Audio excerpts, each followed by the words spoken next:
unaweka bidii katika kusikiza kila neno akwambialo Bwana. Kisha ukishasikiza, anasema kutunza, kuyafanya. Maana yake ni kwamba usikize na ufanye. Sio kusikiza. Unajua kuna wengi ni warahisi wa kusikiza, lakini kufanya balaa ndio shida. Sasa anasema kutunza, kuyafanya. Usikize kwa bidii na utunze kuyafanya maagizo. Tena hasemi niliyokuagiza, anasema ni kuagiza leo. Ina maana kila leo Mungu anaagiza. Kila leo Mungu huwa anaagiza. Kwa hiyo kazi yako ni kutia bidii na kufanya akuagizayo. Anasema ukifanya hivyo, ndipo mimi Bwana nitakapokutukuza mbele za mataifa yote. Halafu anasema baraka hizi zitakujilia usikiapo sauti ya Bwana Mungu wako. Baraka ziko kwenye kusikiza. Amen. Haleluya. Mwambie jirani yako, msukume tu, mwambie baraka ziko kwenye kusikiza. Mwambie ziko kwenye kumsikiza Bwana. Tena kwa bidii, si mara moja. Amen. Anasema ndipo baraka hizi, yani anahidi kubariki hata chombo chako cha kukandia unga. Yani lile dishi lako lile la kukandia unga, anasema atalibariki. Na ndio maana utapika mlo utapika kilo 1, lakini chakula kitakachotoka pale ni kama umepika kilo 2. Maana anasema hata chombo chako nitakibariki.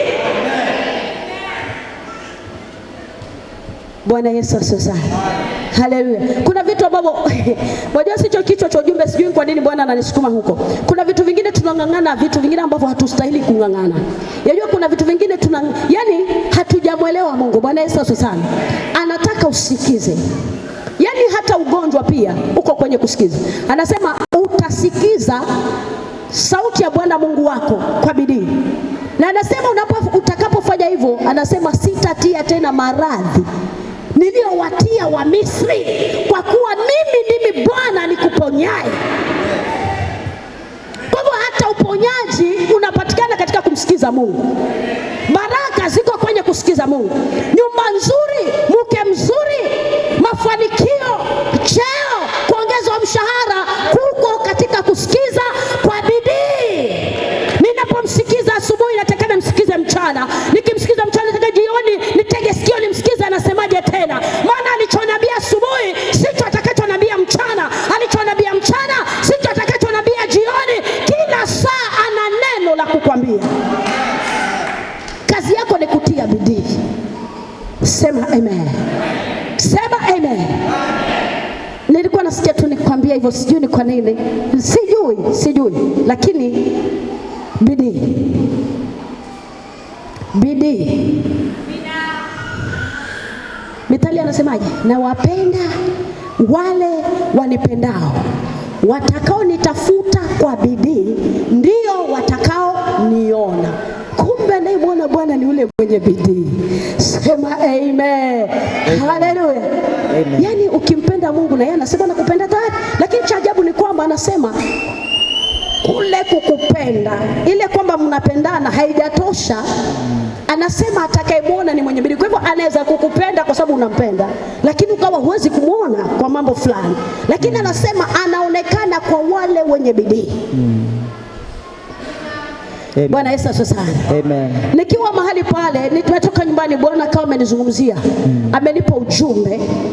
Na nikawa niko pale, nikasema mimi huwa napenda kuthibitisha kutoka kwa Bwana. Nikiwa mahali pale, nimekaa nasikiza kile ambacho nimepata kule. Unajua kuna vile Mungu anaongea ndani yako kwenye moyo, anaongea hata kwenye akili yako. Ni uwe makini. Unajua wakati mwingine unasema Mungu anaongeaje? Bwana Yesu asifiwe. Amen. Lakini nikataka mimi hutaki kuthibitisha kwa kila njia. Mimi huthibitisha kwa kila njia. Amen. Kwamba Bwana nijue kweli huyu ni Mungu alikuwa anaongea ama ni nani. Na nikathibitisha alikuwa Bwana akiongea. Amen. Nataka wewe mwenye kitabu uandike kichwa cha ujumbe: Mungu huachilia magumu ili kukujaribu. Kama unaweza faulu kwa ajili ya kazi yake. Hicho ndicho kichwa cha ujumbe. Amen. Mungu huachilia magumu ili kukujaribu kama kweli umehitimu ama unaweza faulu kwa mambo yake ama kwa kazi yake. Sema amen. Amen. Kabla sijasoma hapo mahali, nataka niseme yule binti Grace, Bwana Yesu asifiwe. Nasikia baada ya ibada amwone mtumishi wa Mungu Simba. Nataka nikwambie Grace, hicho ni kipawa Mungu amekupa. Nilikuwa namsikiza akisimama hapa akiimba, nilikuwa anakaa kama Mnigeria fulani, wale waimbaji, ameshuka kwenye madhabahu na ndio amepewa uwanja anaimba. Hata sauti venye alikuwa anaimba ni mwimbaji kutoka Nigeria, nimemsikia akiimba, alikuwa anaimba vivyo hivyo. Amen. Nataka nikwambie hiyo ni kipawa umepewa, Mungu amekutunukia, ni zawadi. Hiyo ni gold. Hiyo iko na baraka zako, iko na mafanikio yako, iko na nyumba nzuri. Kama utakuja utahitaji nyumba hapo baadaye, kama utahitaji kuwa na maisha mazuri, shikilia hiyo. Amen. Amen. Shikilia hiyo. Amen. Hawa mabinti na wajua, nimewalea mimi wakiwa wadogo kwenye huduma, wakosie peke yake. Kuna mmoja anaitwa Mwanajuma, kuna mwingine alikuwa anaitwa Pili ambaye yuko Dubai sasa, kuna mwingine alikuwa anaitwa Rehema. Ijapokuwa labda naweza sema wawili wametekwa sasa hawaendi kanisani. Lakini yule mmoja yuko Dubai, lakini bado yeye amesimama. Hawa watoto ni wale watoto ambao nilikuwa nikiwatrain wakiwa wadogo na wafundisha mpaka kufunga. Wanafunga, ikifika jioni mimi ndo nawanunulia kama mikate ya kushuka kwenye maombi. Tunaomba na wafunza. Nikiwa nawafunza wale ndugu zake, yeye hakupokea zile karama alipokea ndugu zake, alipokea hiyo huduma ya uimbaji ama karama ya uimbaji. Wale ndugu zake wanatumika kwenye unabii. Kuna yule binti ambaye anaitwa Pili, yuko kule Dubai. Huyu mdada alikuwa akisimama hali ama tumeenda kwa huduma, utashangaa. Anaweza akwambie hata unachowaza. Akwambia huyu anawaza hiki na kidani hivyo, utaanguka hivyo ndivyo. Anaweza akwambie yeye akiwa pale Mungu anamuongelesha wazi wazi. Anatumika. Nakumbuka akiwa anasoma, yeye pocket money alikuwa anazipata tu, watu wanambariki, hakuwa ananunua nguo, alikuwa anapewa. Amen. Hiyo binti alitumika. Walipokea karama alipokuwa nikiwafundisha, nikiwatrain na nikiomba na wao. Nafikiri Sali anajua, aliwajua toka wakiwa wadogo. Kuna yule mwingine anaitwa Mwanajuma. Kuna siku moja hata alikuwa kwa sababu ya utoto, ni watoto tu, alikuja akaingia mimba akazaa. Lakini cha ajabu ni kwamba Mungu anampenda. Kuna siku moja wengine wakawa na jaji venye amekuwa na mimba, na sijakwambia kwa sababu naongea ushuhuda huu, uende utafute wewe binti. Amen. Amen. Naongea venye iko. Wakati alipokuwa ameingia ujauzito, kuna watu fulani akasema yule alikuwa anatumika tena sahi, ameingia ujauzito. Wajua walikuwa wanaongea, lakini hata hajali, akija kanisani anacheza na ujauzito, hata hayumo, ni mtoto. Lakini cha ajabu ni kwamba Roho Mungu siku moja akazungumza na mama mmoja pale kanisani, akasema, mnamwona yule ambaye mnamwongea kwa sababu mnamwona na hatia, yeye hana hatia. Lakini nyinyi mnamwongea ndio mmeingia kwenye hatia. Akasema yule mnayemjaji hana hatia, lakini wenye hatia ni nyinyi mnaomwongea. Ndio mmeingia kwenye hatia. Sasa nikawa nashangaa kivipi, lakini kaja kugundua nyinyi hata mwamjaji, lakini hata hayumo, haelewi. Bwana Yesu asifiwe. Amen. Siku moja kumekuja mtu pale ni mgonjwa, nikawa nimeitwa, mtu yuko hali mbaya, ametolewa na ambulance huko Ramada. Amepelekwa pale Malindi, imeshindikana. Huyu basi huyu na ngoje kufa. Sasa wakasema sasa tutafanyaje? Ni heri tumtoe. Lakini wakawa wamepata habari kuna mtumishi wa Mungu pale Casanova, wakawa wameambiwa kuhusu. Wakasema sasa, wakaambia madaktari tunampeleka nyumbani kwa sababu hali yake tunaona tayari huyu kuisha. Akasema basi sawa. Wakamtoa. Cha ajabu ni kwamba mtu ambaye yuko hali mbaya yuafa analetwa kwa mtumishi. Sasa mimi nikashangaa, mbona huyu mtu yuko hali mbaya sana, mbona mmemleta hapa? Sasa sisi tumemleta kwa imani, nataka muombe. Sasa hali hii basi hata kule tunajua, hata madaktari wanasema huyu ameisha. Nikiwa pale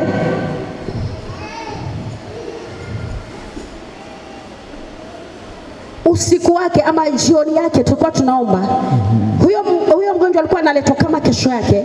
Jioni yake nikawa pale kwa madhabahu, nikawa nimepanga kesho yake hiyo kazi, hiyo huduma nipeane mwingine aifanyi. Mimi nikawa naondoka. Roho Mungu alishuka kupitia ule binti ambaye ni mjamzito, tena kashuka kwa nguvu, alishtukia ameanguka chini. Halafu akasema, wewe mtumishi wangu, wewe unataka kuondoka kesho kwa sababu kesho kuna kuja mgonjwa. Na yeye alikuwa hajui chochote, haelewi. Amekuja tu pale akasema, wewe unataka kuondoka kesho na kuna mgonjwa alikuwa analetwa. Sasa huyo mgonjwa ataka kumpeana. Bwana anakuambia huyo mgonjwa usimpeane, ni wewe ufanye hiyo huduma. Anataka wewe ndio utumike kwa ajili ya huyo mgonjwa. Amen. Nikasema nimepatikana. Basi nikasema, Bwana asante, nisamehe Bwana. Kesho yake akaja yule binti na amekuja kwa pale kando, naangalia ameshika tama tu na katumbo kake ameka. Lakini sasa nilipokuwa naomba na ita nguvu ya Mungu ikamshukia yeye. Basi akaanguka chini. Akaanza kuongea na lugha, akaanza kuzungumza. Yaani kumbe ukimsikiza Mungu kazi inakuwa rahisi sana. Yaani Mungu ananiambia tu vitu rahisi, huyu anakufa lakini chenye anafanya. Sasa Mungu ameshuka kwa yule binti ameanguka, anasema, chukua maji mtumishi wangu, yashikilie katika mkono wako, halafu yaelekeze juu, nianyoshe juu. Kisha anasema, jinsi ulivyonyosha juu, mimi Bwana naachilia nguvu yangu katika hayo maji. Kisha mnyunyize kwenye utosi mara 3. Ukishamnyunyiza weka mkono, halafu mwache ndani ya dakika chache, huyo mtu atarudi kuwa hai, atakuwa sawa. Na mimi nimepewa maelekezo nikaanza kufanya. Akasema, Bwana, lakini nikafanya. Wacha nikwambie, hata dakika 5 zilikuwa nyingi. Nikashangaa aliyekuwa anakufa imeshindikana, general amesimama ghafla na nguvu. Yaani nikashangaa, kwani imekuaje? Nikiwa najiuliza maswali, imekuaje? Hapo napata majibu. Anasema, usinishangae maana mimi ni Bwana, niko mahali hapa, nimeshuka. Anaongea kupitia kinywa cha huyo binti. Na hivyo ndivyo huyo mtu alipona, na Bwana akaniambia siku ya kurudi kwake, kwa sababu amepona, utampeleka mpaka nyumbani kwake, hakisha utaomba pale kwake umwache. Huyo mama ndivyo alivyopona. Watu walisema huyo venye ameenda narudi kwa jeneza. Alirudi akiwa anatembea, akashangaa watu sasa tukifika pale kwa boma tunafanya huduma, wapamejaa. Kila mmoja anauliza ilikuwaje? Huyu ilikuwaje? Bwana Yesu asifiwe. Nataka nikuonyeshe kwamba Mungu yu karibu. Na Mungu anaweza. Bwana Yesu asifiwe. Mungu huachilia magumu ili aone kama. Bwana Yesu asifiwe. Ndio maana nilikuwa nakupa ushuhuda mfupi kwamba wale wameitwa, kila mmoja ana mahali kwake ameitwa. Tuweza kuwa ndugu wengi, na kila mmoja ana karama yake, kila mmoja na huduma yake. Bwana Yesu asifiwe. Yule binti amepewa uimbaji. Nakumbuka hanzi hapa kakiwa Sunday school kule Malindi, Joy Vision kalikuwa kakiimba. Kila mmoja atainuka kumbariki pale kwa madhabahu. Siku moja aliimba Mjana Heri, mabishop waliondoka, ila mmoja alimpatia pesa, wenye nguo walienda na nguo akampatia. Nikashangaa hata vitabu kumbe viko kanisani. Wengine wameenda pale na vitabu vipya wakampatia. Yaani alitoka pale basi ni kama bosi mdogo hivi. Na pesa nyingi sana. Aliimba kwenye Sunday school. Bwana Yesu asifiwe. Tunza, hicho ni kipawa kizuri, na hicho ndo kimebeba maisha yako, kimebeba utajiri wako. Amen. Tunza, sema amen. Soma nami katika kitabu cha Uamuzi. Halafu Uamuzi 7:4 hadi 7. Halafu tutaenda kitabu cha Wafalme wa kwanza 19:1 hadi 3. Mtaanza na Uamuzi, kisha mwingine atafute Wafalme wa kwanza 19:1 hadi 1 hadi ngapi? 1 hadi 3. 1 hadi 3. Hiyo ni Wafalme. Hiyo ni Wafalme. Nimesema nataka niongee. Nitaanza na kusoma hii kitabu, alafu mwingine atanisomea hapo Wafalme, ashikilia hapo Wafalme 19:1 hadi 3 nitasoma. Hiyo Wafalme ndio hiyo ushikilie, lakini mimi nasoma hiyo Waamuzi 7:4 7. Waamuzi 7:4 7. 4:7 inasemaje? 4:7 ni Waamuzi 6:4-7. Subiri kidogo, kuna mahali nimeandika hapa.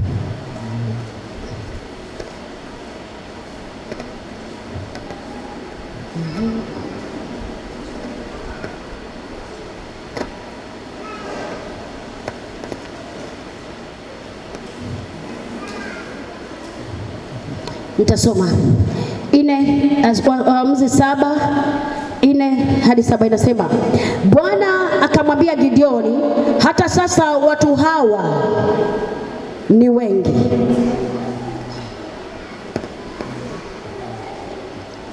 ni wengi mno, walete chini ya maji, nami nitawajaribu huko kwa ajili yako. Kisha itakuwa ya kwamba yule nitakaye kuambia huyu atakwenda pamoja nawe, ndiye atakaye kwenda pamoja nawe, na mtu yule nitakaye kuambia huyu hata kwenda pamoja nawe, basi mtu huyo hata kwenda. Basi akawaleta watu chini ya majini, akawaleta chini majini.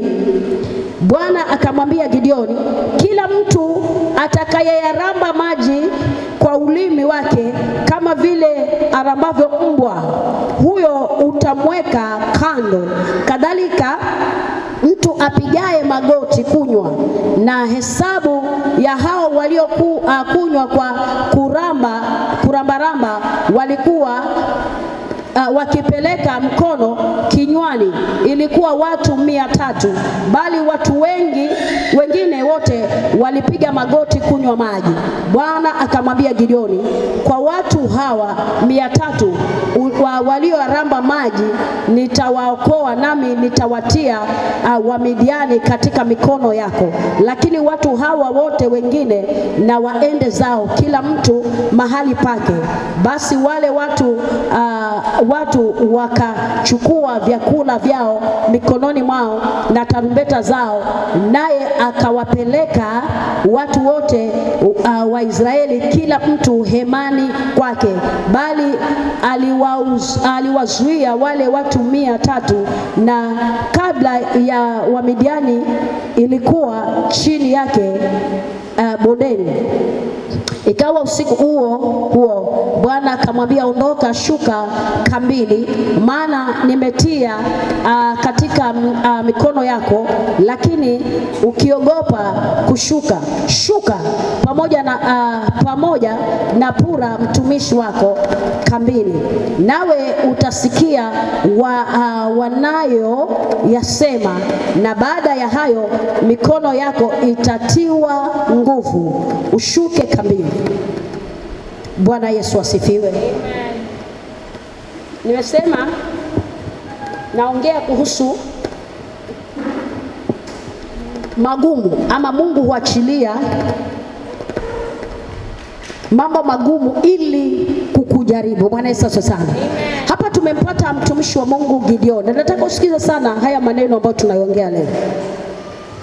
Tumemwona mtumishi wa Mungu Gideoni. Gideoni alikuwa ni mtumishi wa Mungu ambaye Bwana amemchagua, na Mungu akataka kumtumia Gideoni kwa kazi yake ili apigane na Wamidiani kwa ajili ya kuwaokoa Israeli ama kuwatetea Waisraeli katika mikono ya Wamidiani. Wakati ule Mungu anamtokea Gideoni na kumpa maagizo. Alimwambia atafute watu ambao watakwenda pamoja vitani, lakini pia kulikuwa na masharti ama kulikuwa na mtihani. Mungu anamwambia Gideoni ya kwamba utakapowapata hao watu wakusanye, na Gideoni akakusanya watu wengi, maelfu.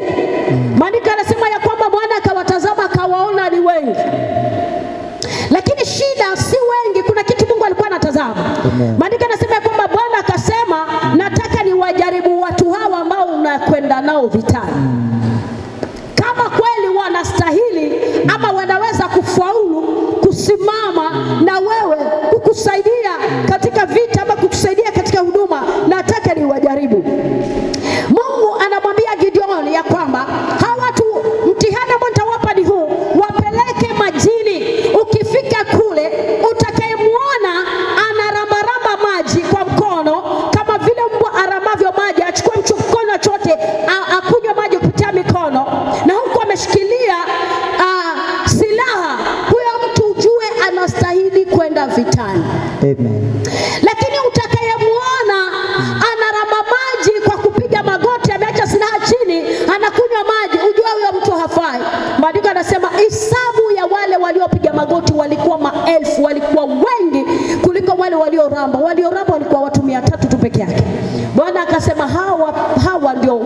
wanastahili kwenda vitani, kwa sababu wameramba maji, wanakunywa maji huku wakiwa wameshikilia silaha. Bwana Yesu asifiwe. Wewe ni mwanajeshi, Mungu amekuteua ili ukaweze kusimama. Kuna wengine ni waokolewe kupitia wewe, lakini lazima kuna mtihani. Bwana Yesu asifiwe. Mungu hawezi kukuamini na kukuweka kwenye nafasi kabla hajaachilia mtihani kwako, kwa sababu hana uhakika ya kwamba wewe kweli utaweza. Kwa hivyo ili athibitishe kwamba wewe unaweza kufaulu, anapokuweka mahali fulani, anapokuweka daraja fulani, kitu cha kwanza ambacho atakifanya Mungu, analeta mtihani. Bwana Yesu asifiwe. Amen. Mungu akitaka kukuinua, Mungu akitaka kukuvusha daraja fulani, kuna mtihani mbele yako. Hilo daraja halitakuja hivi hivi. Hilo daraja halitakuja kwa sababu limetakiwa ni wakati ufike. Lazima kuna mtihani ambao Mungu huachilia, ili kupitia ule mtihani unapofaulu, ndipo hapo Mungu anaona huyu amehitimu ya kwamba naweza nikamuinua. Hawezi kukuinua na kukuweka mahali kama haujapita kwa mitihani, kwa sababu kama akakupeleka hapo na wewe hujakuwa na uwezo wa kupigana, hautaweza kufaulu. Lazima kuanguka, utaanguka. Amen. Amen. Bwana Yesu asifiwe. Amen. Bwana Yesu asifiwe. Amen. Nataka niseme nini? Magumu ambayo Mungu anayaachilia, huyaachilia kwa makusudi. Bwana Yesu asifiwe. Kama Mungu anataka aniamini kunisimamisha mahali fulani, lazima kuna mambo magumu ambayo yatapitishwa kwangu. Yale magumu ndio yanamthibitishia Mungu ya kwamba huyu anastahili kufika ama anastahili kuinuliwa, kwa sababu alipopambana na majaribu aliweza kufaulu. Amen. Amen. Bwana Yesu asifiwe. Amen. Ulipopimwa kwa mizani, ulipimika na ukaonekana umepita. Ulipopita kwenye moto, ulipowekwa kwenye moto, ukaonekana umetoka bila kuungua. Ulipopita kwenye maji mengi, ulipambana na ukaonekana umevuka. Wakati Mungu anakuona umeingia kwenye magumu, umeingia kwenye majaribu na ukatoka katika hayo majaribu, kwake anakuona kama shujaa, kwake anakuona kama mshindi, kwake anakuona kama huyu mtu naweza nikamtegemea, nikamweka mahali na akaweza kufanikiwa. Amen. Bwana Yesu asifiwe. Haleluya. Nataka nikwambie hata kwenye huduma hauwezi kuitwa mtumishi kama hujapita kwenye magumu. Mimi nakwambia niamini.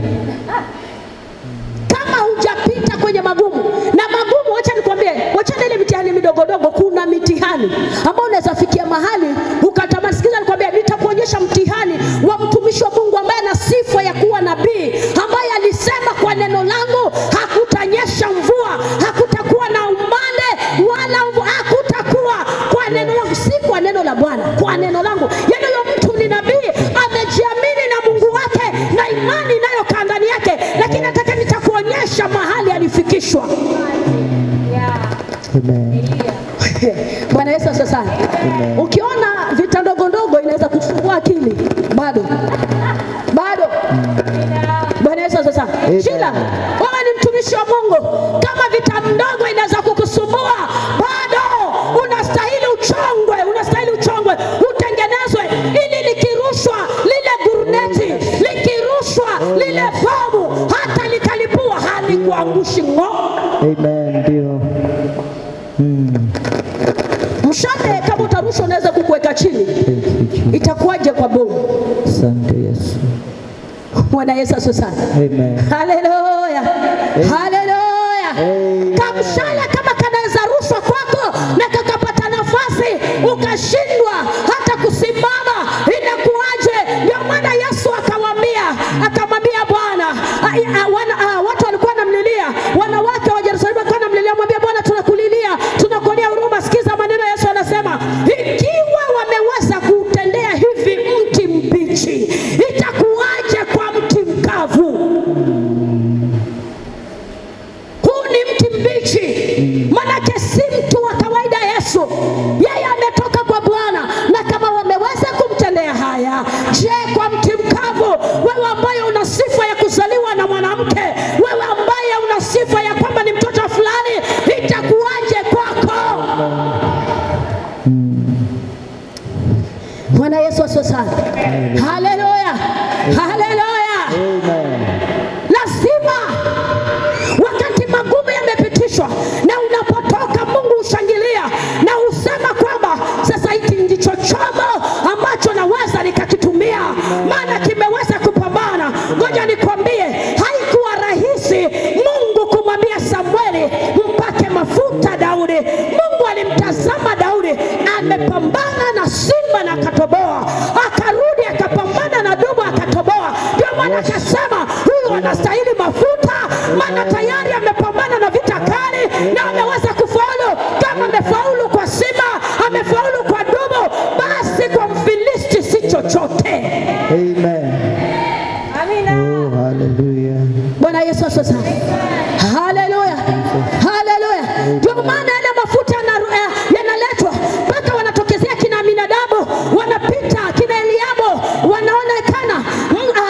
Mtumishi wa Mungu Samuel anasema yamkini Masihi wa Bwana yuko hapo, kwa sababu akiangalia jamaa amerunda, ameinua jibu, ana sura, anastahili kabisa kuveshwa joho la kifalme. Lakini sikiza, Mungu anamwambia Samuel hapo hapo, anamwambia sikiza, wewe usitazame kwa macho haya, mimi natazama mtu ambaye amehitimu, amepitia kwenye vita na ametoboa. Wewe unaangalia majamaa ambao kila siku anatukanwa na ule Mfilisti, wanakimbia hawezi kumfesi. Achana nao. Kuna mtu mmoja ambaye nimemuona kule malishoni akiwa anapambana na simba, nikashuhudia akimurarua, nikashuhudia siku nyingine akipambana na dubu, maana ni heri simba kuliko dubu. Dubu ni mkali zaidi. Hadi Bwana anamwambia, nikashuhudia siku nyingine akipambana na dubu na nikamwona anamuua. Kwa hiyo huyo mtu ndo anastahili kupewa mafuta, huyo mtu ndo anastahili, kwa sababu kama akisimama atatetea jeshi la Bwana, kama akisimama atatetea watu wa Mungu, huyo ndo anastahili peke yake kutiwa mafuta, maana mitihani aliyopewa alifaulu yote. Yes. Amen. Thank you Jesus. Wataka kuwa juu na hutaki mitihani? Haiwezekani mpendwa. Haiwezekani. Haiwezekani. Oh, yes. Nafasi yoyote, iwe ni ya kihuduma, iwe ni ya cheo, lazima iko na dubu na iko na simba. Yes. Thank you Jesus. Hallelujah. Bwana anakutokea, anakuambia sikiza mwanangu, wewe nimekufanya kuwa tajiri wa kimataifa, wewe nimekupa nyota kuliko wengine.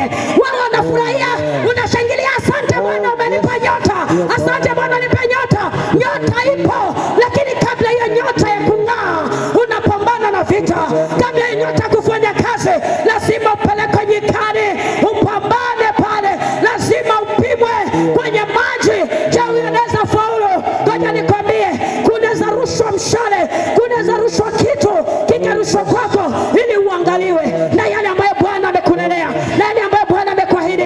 Je, utaweza kusimama? Wakati mwingine kuna alichiriwa guruneti ambalo linakukutoa kwenye imani, lakini bado Mungu anaangalia, je, hili litamsimamisha ama litamfanya nikane? Mungu yuko makini akikaza macho, Mungu yuko makini akiangalia, akiona umetoboa, mbingu inashangilia, inasema tumepata mtu ambaye tumemjaribu naye ameweza kufaulu katika majaribu yote.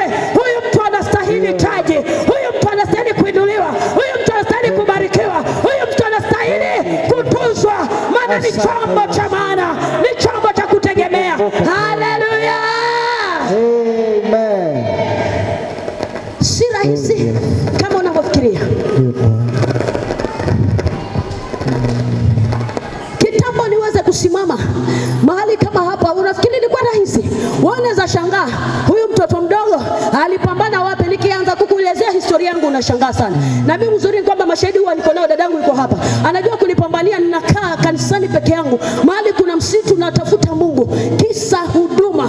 Na baada ya Mungu ameniita tu, na mimi nikasema sawa, nikadhani tayari sawa, kumbe mambo ni sawa, kumbe sivyo. Kuna mtihani, kuna kupanda kwenye mlima, kuna kulala jangwani, mahali hakuna maji, mahali hakuna kivuli, kwenye jua kali.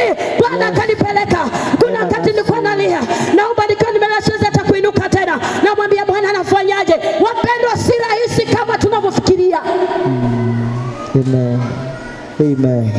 Bwana Yesu asifiwe. Amen. Haleluya. Amen. Joshua akazungumza na Bwana kwamba uwe na moyo mkuu. Wapendwa, bila kuwa na moyo mkuu, nimekuambia si kwa habari ya huduma, hata kwa habari ya cheo kazini kwako, bila kuwa na moyo mkuu unaweza ukarizaini mwenyewe ukosha mikono. Yaani cheo umekitafuta kwa shida, umefunga na kuomba Mungu amekupa, kesho asubuhi wasema chukueni cheo chenu.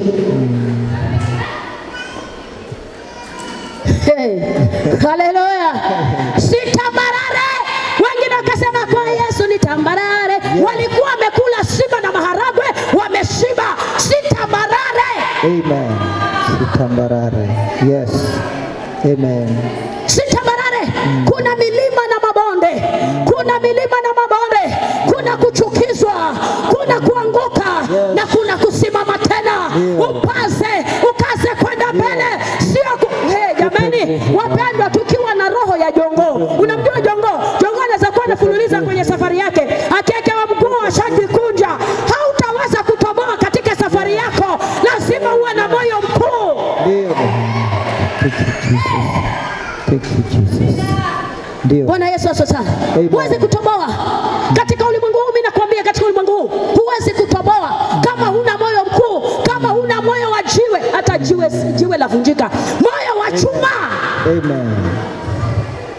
Thank you. Nikisema jiwe naweza nikakuvunja pale ukavunjika, tukakupanga hapa tukaweka floor. Amen. Chuma. Amen. Jamani, huduma naiona nzito. Na huduma nani alikwambia ilikuwa ni nyepesi? Walishaipima wao ukaisikia ni nyepesi. Amen. Amen. Kuna wakati nilikuwa napigia mtumishi wa Mungu. Uzuri ni kwamba nikiona mambo yamefika kwa mimi, Biblia inasema chuma hunochuma. Sidhani ati kwamba kwa sababu mimi ni pastor, mimi ni pastor kwa hivyo siwezi ambia si kila mtu, lakini kuna mtu ambaye tunaweza kwenda faragani na tukaita Jehova. Wakati unaona bahari imefunga, kando ni milima, nyuma kuna jeshi la kufuata, halafu umefika mahali hauoni njia, hapo inatakana usimame ili wokovu wa Bwana uonekane, sio kukimbia shida. Haleluya. Amen. Amen. Nilipokuja Basangoni hapa katika hili leo la Basangoni, ningekuwa na moyo mwepesi, ningekuwa nilirudi kitambo, hata wengine mungenijua. Sema amen. Amen. Sema amen hata kama hutaki, sema amen. Amen. Bwana Yesu asifiwe. Haleluya. Amen. Haleluya. Amen. Haleluya. Amen. Si rahisi. Si rahisi. Amen. Kuna wakati mwingine, sitaongea ni wapi, lakini nataka nikuonyeshe hicho. Kuna wakati mwingine, kuna mahali fulani kwa kumefiwa mtoto. Hiyo mtoto ni wa karibu sana na sitomjua. Ni wa karibu pia, hata ni wa kifamilia. Kipindi hicho mtoto amekufa, ambayo inatakana sasa kanisa kama ni kusimama lisimame kisawasawa, wapange jinsi atakavyozikwa mtoto, kila kitu na kila kitu. Hapo ndipo sasa kila kitu umeachiwa. Niliona kama jaribu kali. Nikaona nimeachiwa na watu wakasafiri wakaenda walikokwenda. Sitaki nikuongelesha sana na usiulize maswali. Hebu niambie nani, kwa sababu najua umetega sikio sana nataka kusikia. Lakini nataka nikwambie, hapo ulikuwa mtihani, mkamwambia Bwana anaanzia, mwambie Bwana nitie nguvu. Na nikapambana, nikamwambia Bwana nipe hekima ya kupanga na kutana wazee, na mwambie itakuwa hivi na tufanyia hivi na tufanyia hivi na tupite hapa na wakapita. Ngoja nikwambie, wacha nikwambie, baada ya yale mazishi kufanya, yani mimi nilishangaa. Yani mazishi hayo watu wanaokoka wanakuja kanisani wanasema tuliona umoja mliokuwa nao na tuliona vile babo, yani tuliona Mungu kwa chachi yenu. Tuliona Mungu. Hawajui kuna mtu alikuwa anafikia mahali anatamani hata kuacha, anatamani kulia, hajui tanzia wapi. Ni mtihani kwangu, na mimi tena nikiachiwa hiyo kazi niliambiwa tumekupatia mtihani. Wachana yule wa Mungu anafanya peke yake, hakwambii. Mimi niliambiwa kabisa huo ni mtihani. Ukihitimu hapo tutajua umekuwa mtumishi. Amen. Amen. Si rahisi. Bwana Yesu asifiwe. Amen. Haleluya. Amen. Si rahisi. Kuna wakati unaweza kuona hata familia imekutenga. Amen. Amen. Mimi acha nikwambie, kuna wakati niliona familia imenitenga. Na hata bwanangu tukakaa kikao, anasema moja na tuangalie Bwana anasemaje kulingana na mwito ambao ameweka ndani mwetu. Bwana Yesu asifiwe. Haleluya, haleluya. Wajua kama ingekuwa zama hizo, nilikuwa nikiona mtu amenitenga, nikiona mtu anena yeye nasikia vibaya, ntanako seraha hivi mino, lakini nikajua kumbe ni utoto. Amen. Ukiona kila mahali utakapokuwa wewe unataka kupendwa na kupendwa, wewe ni mtoto. Kwa kazi hii ya Mungu nataka kila kitu kienda, kila mmoja anacheka tu. Wewe hautoboi basi. Ni heri umechukiwa, lakini ujue kuna kitu kinafanyika cha maana kuliko kila mmoja anatoa meno kwako na hakuna popote unaenda. Amen.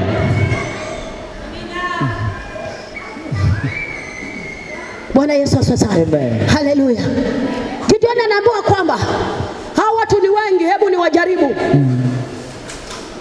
Kuna watu wakiingia kwenye shida wanaacha silaha, ndio wale ambao walikuwa nakunywa silaha wameziangusha chini, yani wako kwenye shida wanasahau, wanaacha mpaka silaha, wanamwacha Mungu. Kuna watu wakiingia kwenye majaribu, kwenye magumu, badala ya kuomba wamepata sababu ya kulaumu. Na nikasema wapi wewe Mungu, si ulisema upo, mbona haya? Hapana, huo ni utoto. Ukiingia kwenye magumu si wakati wa kulaumu, wakati wako wa wewe na mwalimu wako. Kwenye mtihani mwalimu huwa anasimama kando na kupatia pepa kama ambaye hakutaki hivi. Yaani unasoma swali haliingii kichwani, alafu unajaribu kumwambia mwalimu angalia, anasema wewe sasa hatuna urafiki, ni wakati wa mtihani. Ndio. Kwenye mtihani hakuna urafiki. Amen. Wewe unataka kupendwa hata kwa wakati wa mtihani. Sasa utawezaje kufaulu kama kwenye mtihani wataka upewe etwaje ni gomba, utawezaje kufaulu wewe? Watu wanataka uje uwe mwalimu, wote kagomba. Ndio Bwana. Oh yes. Thank you Jesus. Ukiona watu ambao wamepita sana, walikuwa wanapita wanafaulu, halafu leo hii ukiwaambia andika hapa hii na hii inakuaje, hawajui kuandika. Unajua ni wale walikuwa wanapewa gomba. Yaani anapewa tu ile jibu anaandika na hajui ni kuaje mpaka ikawa hivi. Amen. Hawa tu kama ndio wale ambao wakishikwa na homa la mafua wanatetemeka. Ona fasiba, hebu tumeshafanya na mapema. Kwani hata kama unakufa wewe, mimi ukinipigia ndo hufi. Amen. Naweza nikajua na nisifanye lolote. Kama Bwana amesema leo nataka nimpokee kwa amani, anakuzulia mino. Undanambira ni maji nienda kushikitisha, lakini Bwana ambaye niko naye mikononi. Mwambie haya, jina la Bwana libarikiwe. Ni wakati wa mtihani. Nataka nikwambia mpendo, huu ndio wakati wa mtihani. Unapoona vita vinakuwa vikali, unapoona majaribu yanaongezeka, unapoona wachawi wanazidi, si wakati wa kulamu. Yule ni mchawi, hata nilimuona juzi, hata nimeona fanya nini yule. Ngoja nikwambie. Unajua ukirogwa Bwana Yesu asiwe sana. Haleluya. Mungu anasema katika Malaki, mimi Bwana nitakuwa shahidi mwepesi juu ya wachawi. Kabla mchawi hajakuroga Mungu alishamwona kitambo. Maana ni shahidi mwepesi. Lakini ukiona amekuja shahidi, yale amekushuhudia jinsi mchawi anavyokuja, amevaa ile kinguo chake paka akaingia, paka akakuminya wewe, paka akafaulu akatoka, na Bwana anaangalia pale, ameruhusu. Amen. Inawezekana kuminywa kwako wewe ni kwa sababu umeacha silaha chini. Na Mungu ataruhusu uminywe ndio umtafute Bwana, ushike silaha, uanze kutazama mbele, sio kuangusha silaha. Amen. Wachani kulaumu wachawi. Wakati mwingine Mungu anawaruhusu kwa ajili yako wewe, anataka upae juu kama tai. Lakini kwa sababu hakuna michafuko, anaona huyu hawezi enda popote. Nilikwambia ya tai ili aweze kwenda mbali anahitaji michafuko. Sasa wewe Bwana unaikataa. Michafuko ndio inamfanya tai hatumii nguvu ya kupiga mabawa, anakunjua, wampata Nairobi baada ya dakika chache sasa hivi. Wewe kukichafuka unasema mimi hata siendi tena, mimi jamani hata siwezi tena. Uwezi nini? Wakati wewe Mungu alikuita, huyo alikuwepo. Unaweza. Sasa kama hakuwa shida yako una nini? Thank you. Yaani mimi nikitokewa na Mungu, wewe hukuwepo. Hujui tuliongeleshana vipi, tukapatana vipi? Hivi wewe unaniletea kiherehere mpaka mimi nasema haya bekala ni visho beba kinia nyeho kanisani. Na wewe. Amen. Yanajua mlichoongea na Mungu. Faragani mlipokutana anajua.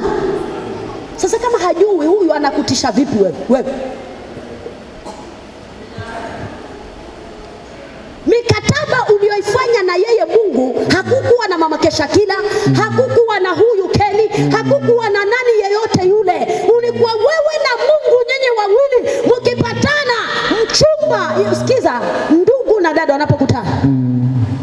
Bwana Yesu asifiwe. Amen. Bwana Yesu asifiwe. Ulipokutana na ule mrembo, ulikuwa na shahidi unasikiza ndio umrushia maneno? Hakukuwa. Ni nyinyi wawili mkakubaliana mpaka ikaja, mpaka ndoa ikafungwa. Hivi mtu wa tatu awezaje kusimama kati yenu awatenganishe? Haiwezekani.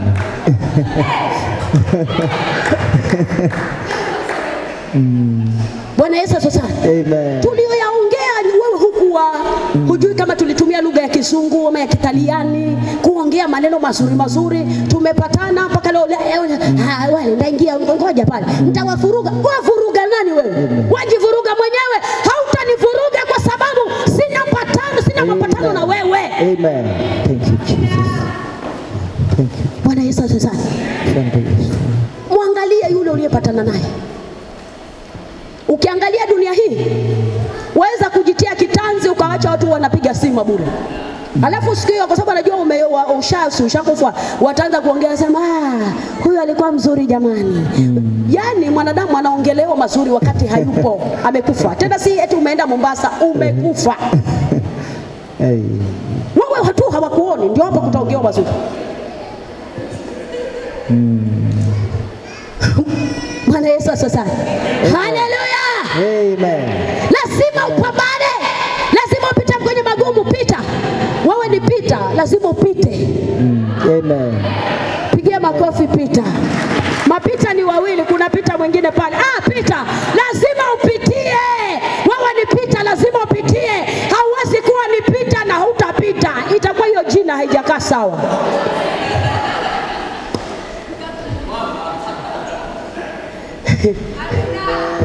Amen. Bwana Yesu asifiwe. Amen. Lakini angalia, Mungu anasemaje? Ujapopita kwenye maji mengi niko pamoja nawe.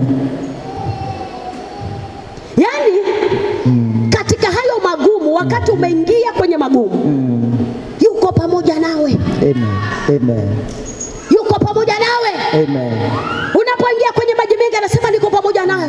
Maji mengi yasikufanye ukatoka kwenye imani. Maji mengi yasikufanye ukaacha kazi ya Mungu. Maji mengi yasikufanye ukaacha cheo ulichopewa na Bwana. Maji mengi yasikufanye ukakosa ujasiri hata wa kusimama. Hapana.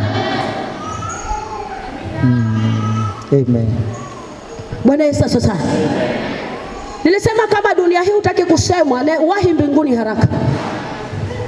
Kule ndo hakuna kusemana, kule kazi moja tu ya kuinama na kuinuka, kuinama na... Yaani hawana time ya kupiga umbea. Lakini uko kwenye dunia hii utasengenywa hata ukiwa umelala bado wasengenywa.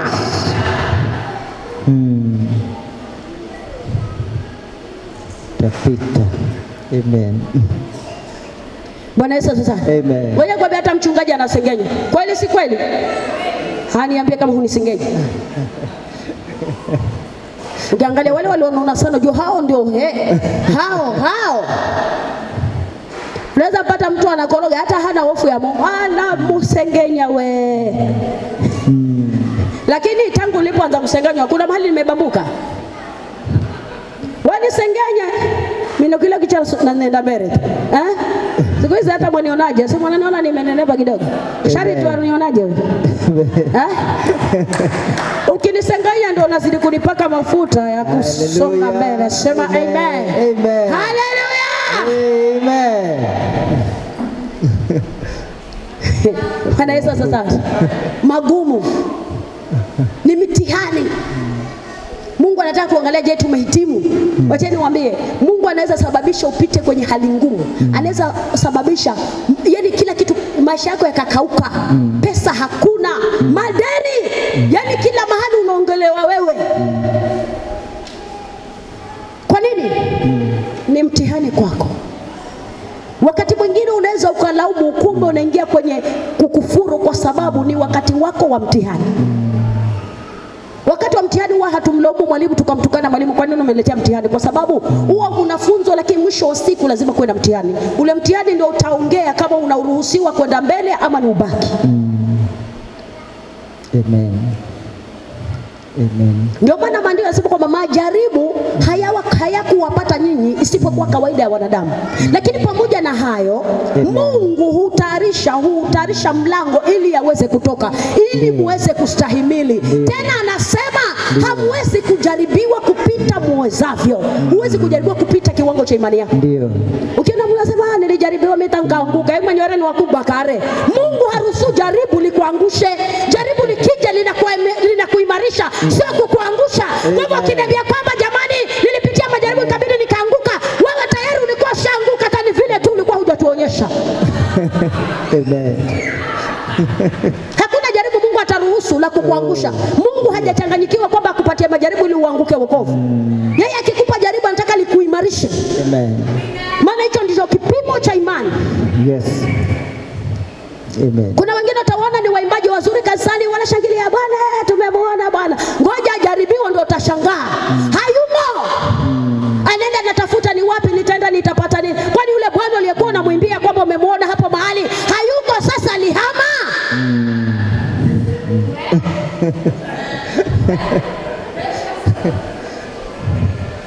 Amen. Mungu ni yule yule jana leo na hata milele. Hamna wakimbia wewe. Amen.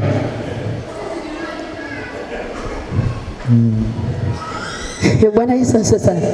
Haleluya. Amen. Haleluya. Amen. Matatizo yote ambayo yamekuja kwako mama mtumishi wa Mungu na sote ambao tuko hapa, wachani niwaambie yameruhusiwa kwa ajili ya wema wa Bwana, ili atutazame, ajivunie kwetu ya kwamba sisi ni watu ambao ni wapakwa mafuta, ambao tumetoa mafuta kwa ajili ya kwenda mbele, kwa ajili ya kuokoa wengine, sio kushindwa vita. Amen. Bwana Yesu asifiwe. Sio kushindwa vita.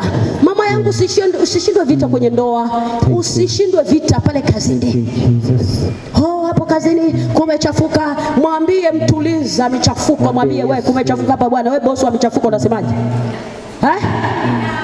Biblia inasema kwamba yeye ni mtuliza bahari, anayeichafua bahari ndiye anayeituliza. Amen. Yesu siku moja akawa wanafunzi wake, akawaga akapanda mahali juu. Wanafunzi wakaingia kwenye boti. Halafu Yesu alijua, yani aliwaacha mpaka wamefika katikati ya bahari, halafu akaenda akagusa yale maji kwa mguu wake, akayagusa. Biblia inasema bahari ikachafuka. Aliyeruhusu michafuko ni nani? Yes. Yesu si ndio aligusa hayo maji? Sasa unaweza jiuliza kwa nini Yesu unaruhusu bahari chafuke? Kwa nini unaruhusu michafuko? Ngoja nikwambie, yeye ni Bwana wa michafuko, kwa sababu kupitia michafuko ndio anataka upae juu, uende mbali zaidi kupitia hiyo michafuko. Amen. Amen. Bwana Yesu asifiwe. Unaweza shangaa, Bwana kwani hunioni? Mungu sio shetani mfukuze, amfukuze aende wapi? Bwana, lakini unaweza jiuliza maswali sasa, huyu Mungu ambaye tunamwabudu kila siku, na yeye si ni mkuu sana, si amalize tu kwa dakika moja huyu pepo? Kwa nini unafikiria anashinda? Ngoja nikwambie, Mungu hata akitaka kumkunja kwa dakika moja, shetani dakika moja tu anaweza fanya hivyo. Lakini kama na hakika akamkunja shetani sasa hivi, na wewe hujakaa sawa moyo wako wewe, Bwana Yesu sasa. Haleluya. Mungu ana uwezo wa kufanya vyote, kwa sababu ngoja nikwambie, yeye Mungu ndiye aliyemuumba shetani. Shetani hakuwa anaitwa shetani. Shetani alikuwa anaitwa Lucifer. Kiongozi mkubwa wa wana praise mpo kikundi cha praise and worship, yeye alikuwa mkubwa. Alikuwa anaitwa Lucifer, nyota ya asubuhi. Halafu ngoja nikwambie, hakuumbwa kama malaika wengine, maana yeye ni malaika. Aliumbwa kwa chuma. Wao unacheza na huyo, ni mwamba jamani. Wasema shetani akipita teke. Teke. Haya msheteke. Ngoja nikwambie, anaweza akaingia kwa mawazo na nyote mkaanza kuona mwadunga na visu pasipo kujua. Kwenye mawazo tu kila mmoja anamuona mwenzake kama mchawi. Hapa anaona niroga. Kisu kiko wapi? Vyo. Si mdudu mdogo. Bwana Yesu asifiwe. Huyo achana na huyo. Ngoja Ngoja nikwambie, kilichomfanya aitwe shetani ni wakati yeye ameumbwa kwa kazi maalum. Kwa kazi maalum, kwa huduma maalum ya kusifu tu. Yaani ya kumletea burudani. Wacha na ile wakati mwingine tunapiga vitu vingine havieleweki. Shetani anajua kupiga kinanda. Shetani anajua kupiga gita, akilishika hivi kila mmoja anamuinamia. Shetani anajua kupiga hizi. Biblia inasema kwamba huyo jamaa alikuwa na mabawa mengi, ni malaika ambaye mliumbwa special.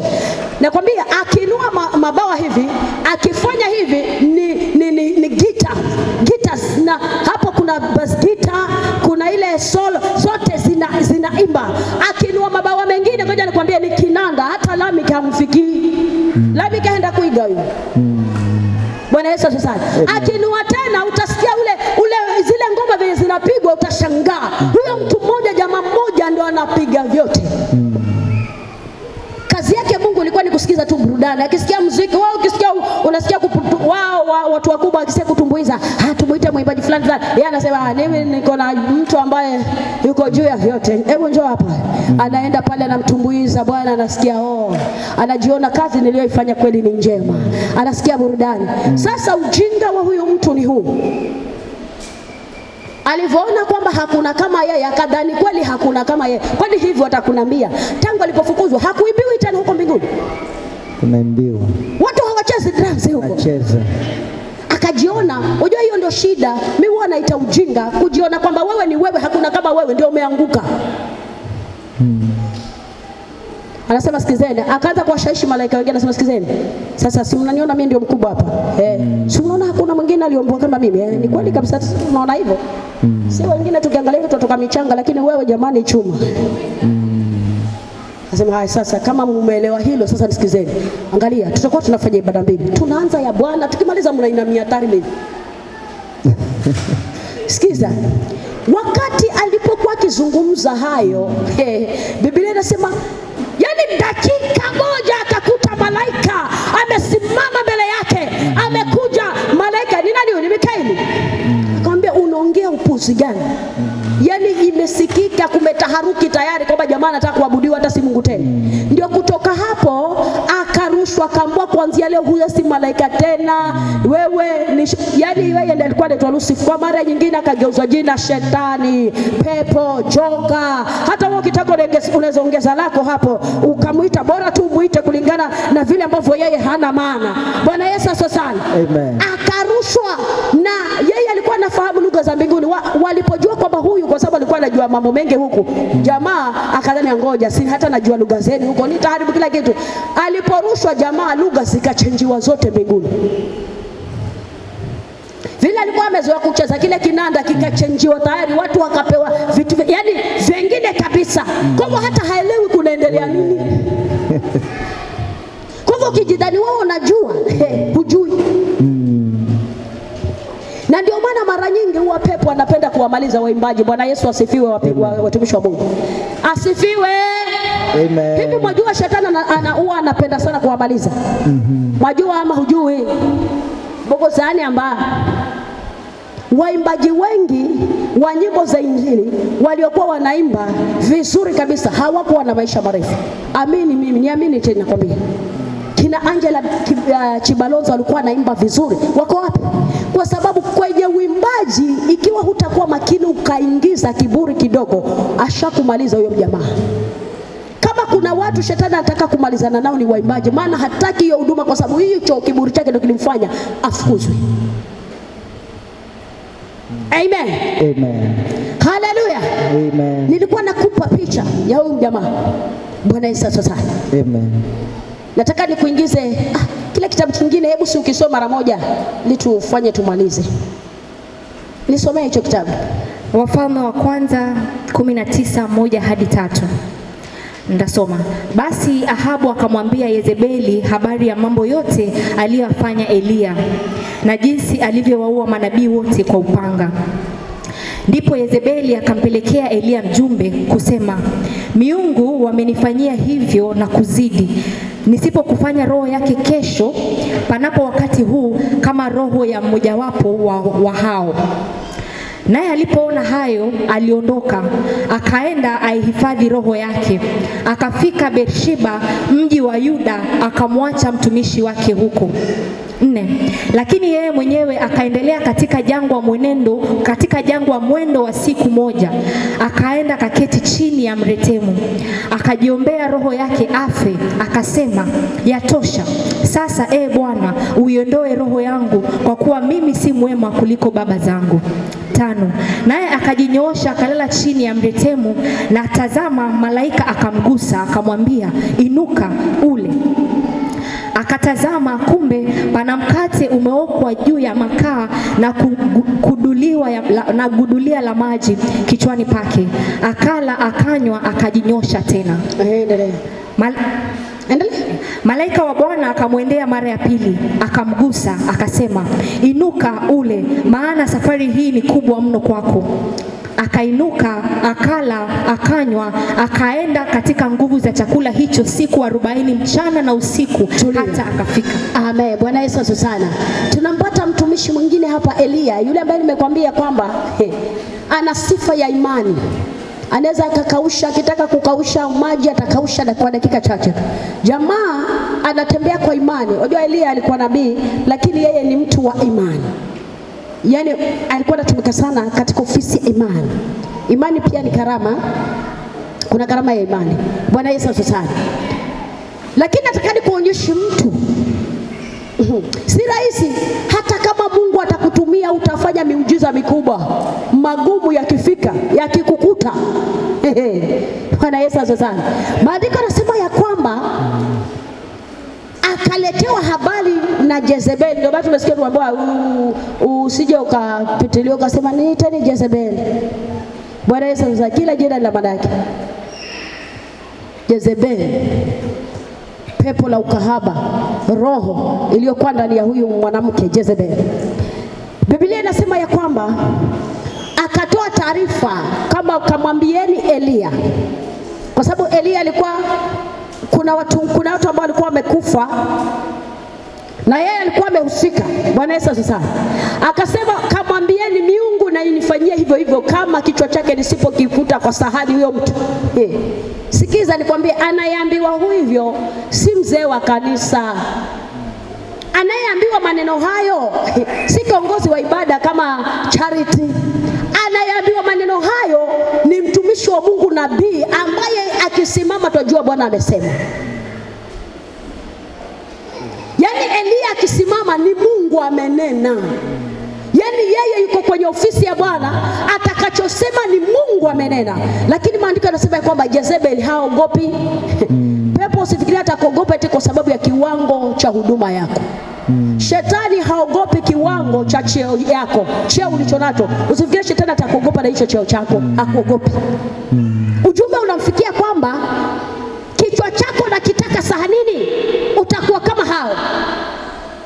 Hata ile kwamba Elia na Mungu amekausha mvua, hiyo hataki kujua. Hiyo ni yako ya kukausha maji, ya kukausha mvua, hiyo ni yako. Mimi hata sikuingilie. Wewe utajua mwenyewe na mvua utaendelea kukausha, hata kama jua pia utalinyamazisha sawa, lakini ninavyojua mimi nataka kichwa chako.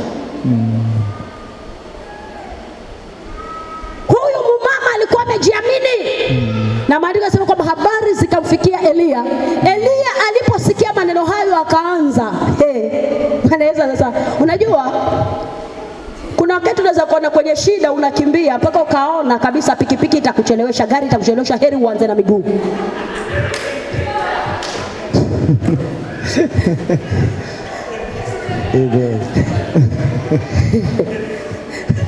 Ngojea basi tukuitie pikipiki. Mimi mtanichelewesha, wacha nikimbie. Sasa kama pikipiki inakuchelewesha, miguu ndio. Elia akaanza akachanganya. Maandiko yanasema kaenda mahali akajilaza kwenye mti wa mretemu. Maandiko yanasema pale akajitakia kifo, akasema Bwana, mimi si mzuri sana kama baba zangu wale manabii na wengine. Bwana, mimi chukua roho yangu. Wakati kuna magumu nataka uwe makini, usije ukajiona kwamba Mungu amekuacha. Wakati unapita kwenye magumu, Mungu huwa yuko karibu nawe sana. Huo ni mtihani tu anataka upite, lakini hiyo hauko mbali. Ndio maana anakuambia nakwambia Mungu hawezi kukujaribu kupita uwezavyo, kupita imani yako. Huwa yuko karibu na wewe. Ndio maandiko yanasema kwamba alipojilaza kwenye mretemo akijitakia kifo, malaika wa Bwana akampiga ubavuni, akamwambia ondoka. Maandiko yanasema kwamba alimletea mkate, akamwambia ondoka ule mkate. Mkate inawakilisha neno. Mkate ni neno la Bwana. Kwa hivyo wakati amevunjika moyo, wakati anaona kifo, wakati anaona kufeli, hapo ndipo Bwana akatuma neno ya kwamba nimekuletea neno hili ili uweze kukaa katika hilo neno, na hilo neno litakupatia nguvu ya kusimama na kusonga mbele. Unapoona majaribu, simama, sikiza Bwana anakuambiaje. Si kukimbia shida. Huwezi kukimbia shida. Ngoja nikwambie, shida hazikimbiwi. Naweza nikakimbia hapa, kumbe pale napokwenda kuna mara 5 ya hizo. Wakati kuna shida ndio wakati wa kusikiza Mungu ananambia nini, Mungu anasemaje. Maandiko yanasema kwamba malaika wa Bwana akamwambia kipande cha mkate. Maandiko yanasema kwamba Elia akala. Alipokula kile kipande akapata nguvu kidogo, halafu akaenda akajitia kwenye pango, maana bado akili yake inasema Jezebeli ananitafuta niue. Akiwa kwenye pango, Bwana akamtokea tena, akamwambia nimekuletea tena mkate. Yaani Mungu wakati umevunjika moyo, unapita kwenye magumu, hataacha kuachilia neno lake. Atatuma watumishi kwako wakwambie neno, atatuma jumbe. Hakikisha kwamba kama utasimama na lile neno, hilo neno lina nguvu ya kukuokoa wewe. Akaambiwa kula. Maandiko yanasema ya kwamba malaika anamwambia inuka ule unywe, kwa sababu safari bado ni ndefu. Nakwambia dada yangu, nakwambia ndugu yangu, safari bado ni ndefu. Unahitaji neno. Inatakiwa usikize sana Mungu anakuambia nini, kwa sababu safari bado ni ndefu. Safari bado ni ndefu. Sikiza Mungu anakuambiaje. Kuna wakati nilifikia mahali nikasikia kwamba hapana, naona mzigo, nikaona huduma imekulemea, unasikia uzito. Nikasikiza Bwana anasemaje. Bwana kanitokea mimi mwenyewe, kaniongelesha kwa sauti, nikaona bado sijatosheka. Unajua kuna neno la fungu, hapana. Bwana kanitokea kwa ndoto, lakini sema bado hapana. Bwana akanitumia mtumishi wake, na asubuhi akarauka kwangu, kaniambia Bwana amenipa neno nije nikupe. Mara hizi 3 nikasema asante Bwana kwa hili neno, likanitia nguvu, nikaona kusimama tena. Safari bado ni ndefu. Haujafika unatakiwa kufika. Kama Bwana anataka kukuinua, hujafika huko, nataka nikwambie safari bado ni ndefu. Unahitaji neno la kukusongesha mbele. Cheo unachokitaka kina majaribu mengi. Huduma unayoitafuta ina majaribu mengi. Kazi unayoitaka ina misukosuko mingi. Biashara unayoitaka ina upinzani mwingi. Anachotaka Mungu ni kwamba uwe na moyo mkuu. Safari bado ni ndefu. Ujitie nguvu. Kuna wakati unafika unaanguka, unagagaa. Maandiko yanasema kwamba mtumishi wa Mungu Daudi akafika mahali, alikuwa ametoka Siklagi. Alipofika nyumbani akakuta mji umechomwa moto, bibi zake wamechukua mateka, watoto wake wameenda, na wale wote ambao wa familia wameenda. Maandiko yanasema kwamba Daudi akalia pamoja na jeshi lake, wakalia, wakaanguka, wakalia, mpaka maandiko yanasema kwamba akawa hana nguvu tena za kulia. Halafu wakati ndio kuna hayo magumu yametokezea na uchungu, wale jeshi lake wenye walikuwa wote vitani wakamgeuka. Unajua kama wewe ni kiongozi, watu wanakuangalia wewe. Lakini sasa wewe kama nao unatapatapa mpaka imefikia mahali umevunjika moyo, watu sasa wanakugeuka. Watu wakamgeuka Daudi, wakamwambia huyu mfalme na tumpige na mawe hadi afe. Sasa kama hatusaidii, sisi tualie, yeye analia, ni nani atatuokoa? Si heri tumuue mara moja basi, ili fusho lonekele umenga. Maandiko yanasema ya kwamba Daudi aliposikia habari ya kuuliwa, akajitia nguvu. Ukiona watu washaanza kuongea maneno mengine juu yako, jitie nguvu. jitie nguvu na usimame. Maandiko yanasema kwamba akaenda faragani akamwambia Bwana, hili jeshi ambalo limefanya uhalifu nikilifuata nitalipata. Bwana akasema, nilikuwa nangoja hapo tu niulize, maana mimi niko karibu na wewe sana. Hata ulipokuwa unagagaa mimi Daudi nilikuwa nakushangaa, maana ni wewe uwasaidie hao, lakini wewe unagagaa. Wafuate kwa sababu utawapokonya kila kitu. Amen. Amen. Wewe ni uende tu faragani umwambie Bwana, nitashinda hii vita. Bwana, hii vita ambayo niko nayo sasa nitaiweza kushinda. Kama Mungu akikwambia utashinda, haina haja ya kulia. Mimi nilikuwa nikimuuliza maswali, Bwana tena nitatoboa. Mwambia, mwanangu, mbona ni maswali gani? Nimekwambia utatoboa. Amen. Unaweza kufikia bali ukajiuliza maswali pako unaona, kwani Mungu nimetenda dhambi nini? Kuna wakati mwingine nilienda mbele za Mungu kumwambia Bwana, nimekuja uniambie dhambi yangu ni gani? Nimetenda dhambi, basi niambie niitubu mara moja. Nikamwambia Bwana, nimekuja niambie dhambi. Anasema hakuna dhambi. Ngoja nikwambie tena, Mungu akanijibu vizuri sana. Nikiwa namuuliza hiyo, tena namwambia nithibitishie kama mimi ni mtumishi wako kweli. Kama hujaniita haya nijue na mapema vile vya kufanya. Bwana Yesu asifiwe. Nikiwa naomba kwenye maono nikamwona mtumishi wa Maketoni ametoka mbinguni. Yaani mama Maketoni ametoka mbinguni na tunakaa sote kule Malindi, lakini nikamwona siku hiyo ametoka mbinguni. Na akanijia, alipofika pale akanisalimia vizuri, akanikumbatia. Akaniambia, nimekuja nikuthibitishie kwamba Bwana amenituma nikwambie kwamba wewe ni mtumishi wake. Amen. Hallelujah. Amen. Wewe ni mtumishi wake. Aliyekuchagua anapendezwa. Amen. Nikatoka kwenye yale maono, nikajiangalia. Swali ni basi, mbona haya, mbona hili, mbona lile?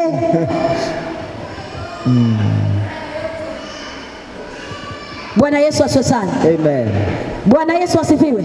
Amen. Swali, mbona hili, mbona lile?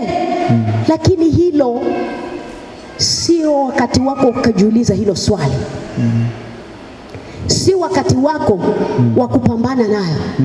Mungu anajua hata kile unachofikiria. Anachotaka ni wewe usimame wima, usimame imara, umtazame yeye, na Bwana atajidhihirisha kwako. Amen. Juzi nilikuja nikawaambia kwamba pale nyumbani, nafikiri leo ungemsaidia yule mnapatana, nafikiri.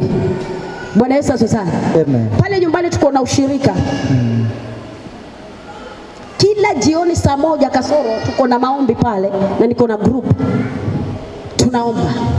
Sasa juzi wiki ile iliyopita, ni wiki hii mwanzo nafikiri. Sasa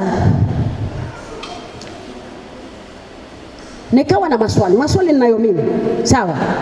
Nilikuja nikapata nyumbani kwangu watu wanaendelea na maombi. Pale ifika jioni, hata kama hawajanikuta wao, watu wanaomba. Wapo ni madhabahuni. Watu wanaendelea kumuita Bwana. Na mimi nikaja kupata watu wanaendelea kuomba. Tena walikuwa wameomba hata wanaelekea mwisho kumaliza. Sasa mimi kwa sababu naingia, nikaenda nikajikalisha hapo kwenye kiti. Vile nakaa tu tayari Roho wa Mungu, yaani kama alikuwa ananingoja mimi. Ile tu hata bado najiweka vizuri. Bwana anasema, mtumishi wangu nimekuja. Nikasema si mimi basi ndio naanza kuingia, sema mimi nimekuja. Nilikuwa nakungoja wewe hapa. Sikia tena Mungu anasema, nilikuwa nakungoja wewe hapa. Nataka nikujibu maswali kwa sababu nimeona maswali yako tangu kitambo. Umeshinda ukiwa na maswali na nimeona hayo maswali nilikuwa nataka nikujibu. Sasa maswali yangu hayakuwa yale unayofikiria wewe. Maswali yangu yalikuwa haya. Kulikuwa kuna mahali nahitajika pesa. Sawa? Halafu hiyo pesa sasa sikuwa nayo. Nashinda sasa nitaipata vipi? Itatoka wapi? Ndio niipeleke. Sasa ni maswali niko nayo mimi, siambii mtu. Lakini nikiwa nataka kukaa ndio naanza kuingia, mimi ndio nimechelewa, watu wanamalizia. Alafu Bwana anasema, mtumishi wangu nimekuja kwa ajili yako, maana nimeona maswali. Nikasema si huyu hawa walikuwa hapa wanaomba tangu muda wote, mimi ni maswali yao wote, wasema ni maswali yako wewe. Nimekuja kwa hiyo nikasema sawa, nataka kujua kweli haya maswali yanayosema huyu Bwana ni gani. Akasema nimeona maswali, maana unataka pesa. Mungu anakujua. Mungu anakujua. Wakati hata ukiongea kimoyomoyo kule mbinguni inasikika kama loudspeaker. Amen. Ukiongea kimoyomoyo mbinguni imesikika kama loudspeaker. Mtumishi wa Mungu Pastor Alex anasema hana pesa. Bwana anasema mara moja malaika nani? Wewe Gabriel, wewe ndio wakupeleka pesa ama nani? Yule malaika ufanye haraka peleka huko. Amen. Sasa nikamwambia ni kweli Bwana, maswali niko nayo hata sahihi bado nakaa nayo. Hivi venye nakaa bado niko nayo. Akaambia basi ondoa maswali kwa sababu sasa, akanambia sasa hivi si kesho, mimi nakuongea kitu na sitaki niongeze. Hiyo siku nafikiri Mama Ketina uliona nikimwambia mtumishi wa Mungu Lili baki, nilikuwa nataka kumshuhudia kwa sababu alienda alitumika. Amen. Sasa akisema sasa hivi na kushangaza, maana najibu hayo maswali yako. Kwa hivyo sitaki mimi kuona uko na maswali. Alipoongea hivyo akasema asante Bwana. Nikasikia kumshukuru Mungu, asikia kufarijika maana Bwana ameshuka, ameniambia niondoe maswali ya pesa. Najua pesa zinakuja, ameniambia sasa hivi. Sasa angalia sasa hivi ni dakika ngapi? Naangalia time. Ngoja nikwambie hazikuisha dakika 10. Nikasikia kwenye simu naangalia tayari. Na Mama Ketina hawajatoka, wako pale pale. Nikasema Lili usiondoke, kaa kidogo, nataka kuambia kitu. Kuna nini pasta? Mwambie tulia kidogo, kuna kitu nataka nikwambie. Sasa ile nimwambia unaona Mungu amejibu. Ameongea sasa hivi sahihi. Hata dakika 10 zikuisha amefanya. Amen. Njoni muone amefanya tena. Bwana Yesu sasa. Amen. Akajibu. Maswali kumala kukani gauke yakaondoka mara moja. Sikuwa na maswali tena. Maana si yamejibika? Yamejibika. Ndio. Swali ni kwamba unapofika mahali unaona umegonga ukuta, unafanyaje? Unamgoja Bwana, maana maswali nilikuwa nayo lakini sikuwa na maswali ya kumwacha Mungu kwa sababu sina. Maswali nilikuwa nayo kwamba Bwana, kuna hili litapita vipi? Hilo ndio kwa swali na akasema nimekuja nikujibu. Amen. Kwa hata nikiwa kwenye hali gani bado niko kwenye imani. Bado ni kwenye imani. Na hivyo jana pia akaniambia tena nikiwa kule Kajajini nimekaa tu na hudu. Mimi hata jana nishangaa sana. Mtu amenitafuta amekuja kujikwambia niko Kajajini, akanifuata kule nimekuja kuhudumia. Roho Mungu anashuka pale. Tena cha ajabu ni kwamba Roho Mungu anajibu, anasema nimekuja tu kwa watu watatu sasa. Nimekuja kuhudumia dada hapo. Kuna mwingine watu watatu wasema Mungu anasema nimekuja kwa nyinyi nyote. Nikasema haya nyinyi nyote. Sasa mimi ndio nilikuwa niko pale, ndio Bwana amenipatia ujumbe.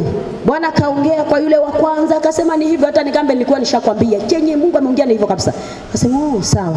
Halafu akaenda kwa yule mwingine hakutazamia, alikuwa amekuja kwa mambo mengine ya chama, akakuta anahudumiwa.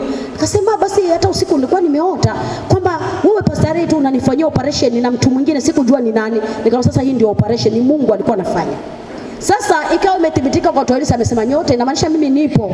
Halafu baadaye kajiuliza sasa mimi hao wamehudumiwa na amesema nyote ama mimi siko kwa hesabu.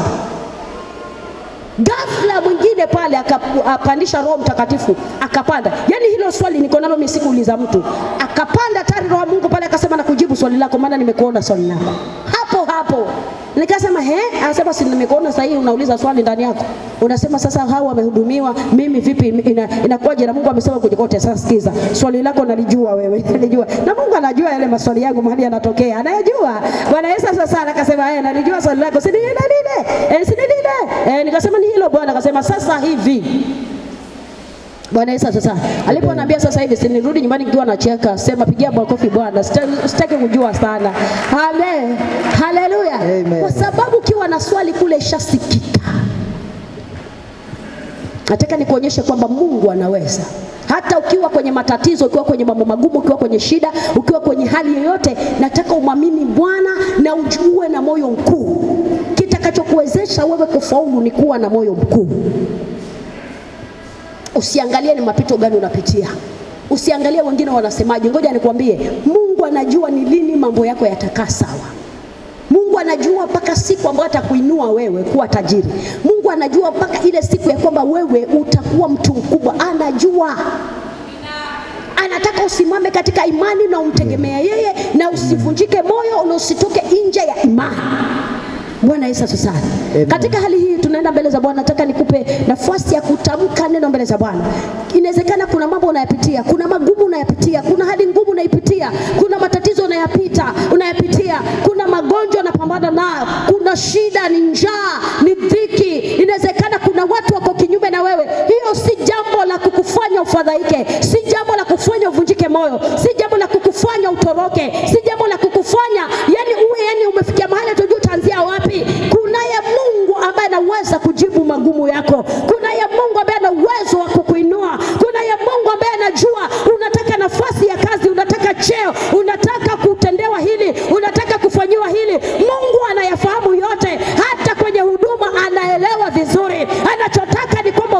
usimame hata kwenye magumu. Simama umtukuze Mungu katikati ya magumu, mtukuze Bwana katikati ya magumu, kwa sababu huyo Mungu ndiye ambaye atakuwezesha kutoka kwenye hizo shida.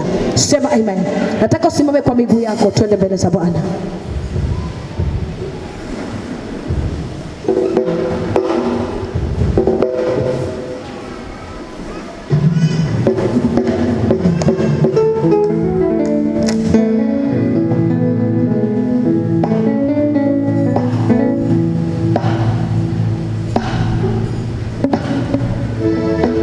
Nataka moyo wako ufungue na kila mmoja ajielekeze mbele za Bwana. Maisha yako mwachie Bwana. Dhiki zote ambazo unazipitia ni wakati wa kuzipeana kwa Mungu. Nataka katika ombi hili ambalo tunaenda kuomba, jifunze kusimama na kutamka. Siku moja Joshua alikuwa kwenye vita anapigana, na maandiko yanasema kwamba vita vilikuwa havijaisha na jua tayari lilikuwa limezama. Maandiko yanasema ya kwamba Joshua akasimamisha jua, akasema, ewe jua, na kuamuru usimame mpaka vita vitakapomalizika. Inawezekana kuna hali ngumu unapitia nayo, inawezekana kuna mambo magumu unayapitia, kuna hali ambazo unapambana, kuna magumu ambayo yako katika maisha yako, lakini nataka umwambie Bwana, nanyamazisha. Bwana, wewe ambao unanijua, wewe uliyetuliza mawimbi, wewe uliyesimamisha jua, na mimi nachukua uweza ule ule, mamlaka yale ambayo mtumishi wa Mungu aliyatumia kwa kusimamisha jua. Mwambie, nasimamisha kila dhoruba ambayo imeinuka juu yangu, nasimamisha kila mawimbi ambayo yanapiga juu yangu, nasimamisha kila upepo wa matatizo katika maisha yangu, upepo mchafuko kazini, mchafuko kwa huduma, mchafuko kwa kifamilia, mchafuko kwa marafiki, mchafuko ya kila aina. Mwambie Bwana, nanyamazisha. Na Mungu ni mwaminifu wapendwa. Nataka uombe kwa ujasiri. Nasikia ndani mwangu kwamba kila mmoja afungue moyo wake na kaombe kwa ujasiri. Yale matatizo, kama unajua unateswa na uchawi, kuna uchawi unakutesa haufanikiwi, ni wakati wa kutumia uweza na mamlaka aliyokupa Bwana. Ustopishe nguvu ya uchawi, ustopishe matamko yaliyotamkwa katika giza, na una uwezo wa kuumba chochote ambacho unataka kuomba. Maana Mungu alimwambia Ezekieli, ni wakati wa kutabiri kwa mifupa ili iumbike tena. Kwa hivyo inaweza unapitia kwenye matatizo, unapitia hali ngumu, ni wakati ambao unyamazishe hiyo dhoruba, unyamazishe hizo shida, alafu ukaweze kuumba kile kitu kizuri ambacho unataka Mungu atende kwako. Na hili ombi hautachukulia kawaida, ni ombi ambalo litaenda kukutendea, litakupa manufaa kama utaliomba kwa uaminifu na utajiachilia mbele za Bwana. Asante Yesu. Maisha yangu mimi nimpe nani? Maisha yangu yote nampa Yesu atawale. Maisha yangu mimi nimpe nani? Maisha yangu yote nampa Yesu atawale. Oh, maisha yangu mimi nimpe nani? Maisha yangu yote nakupa Bwana utawale.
kwao. Kama ni wewe, songa hapo mbele. Mungu ananiambia kuna watu wanapambana, wanapitia hali ngumu. Kuna watu pale kazini wanapitia misukosuko, sijui ni akina nani. Kuna watu ambao kazini wanapitia misukosuko. Kuna roho ya chuchuchuchu, roho ya fitina ambayo imesimama kwa ajili ya kupinga kazi yao. Mungu anasema ya kwamba kuna watu ambao wako mahali hapa, lakini shetani amewapangia mabaya. Bwana yuko ili akaweze kutenda mema kwenu.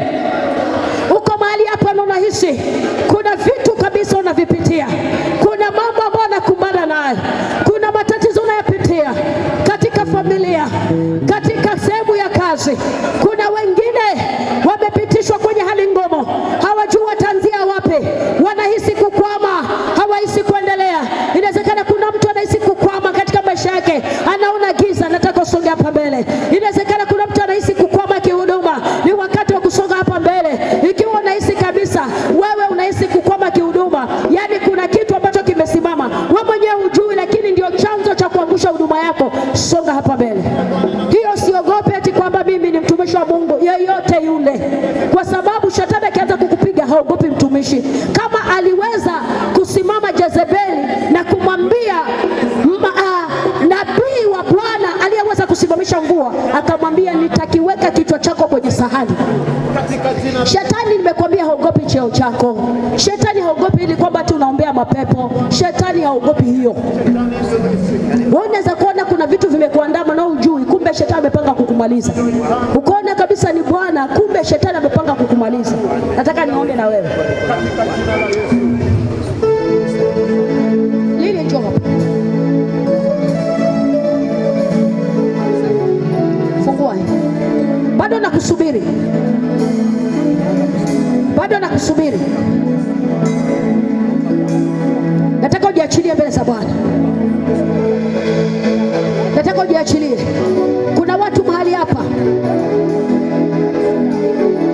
wanapitia kwenye moto mkali.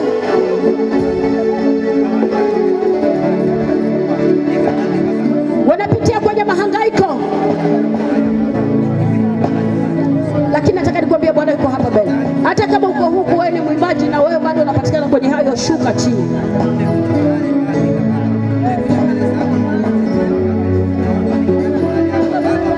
Nataka ujiachilie mbele za Bwana. Mungu yuko mahali hapa. Roho Mungu ananiambia niko mahali hapa.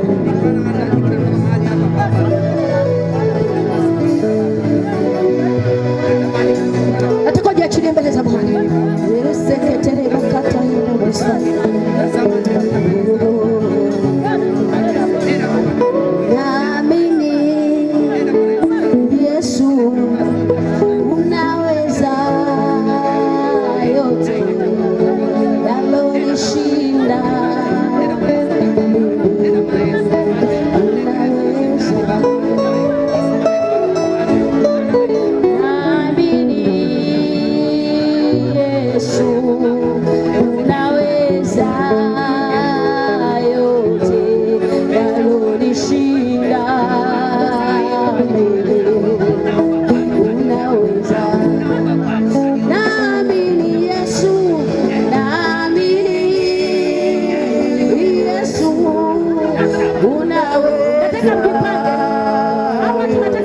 Nataka msimame tu. Simameni alafu mjiachilie, mnyoshe mikono yenu juu. Na mpeane nafasi. Naamini Yesu. Naamini Yesu. Unaweza yote. Yalonishinda. Nataka fungua moyo wako tunapoimba huo wimbo, fungua moyo wako. Unaweza. Ukitafakari yale unayopitia. Naamini Yesu, naamini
Nataka sasa ufungua moyo wako, maana Bwana yuko mahali hapa. Mungu anasema niko mbele ya watu wangu, niko mbele ya watu wangu, nimesimama mbele yao. Sasa yale magumu ambayo unayapitia, zile shida ambazo unazipitia, ule moto unaopitia, yale mateso na kupambana nao, nataka nikwambie siku ya leo Bwana anaenda kukutana na wewe, na utaanza kuleta ushuhuda, utaanza kuona vitu vikifanyika.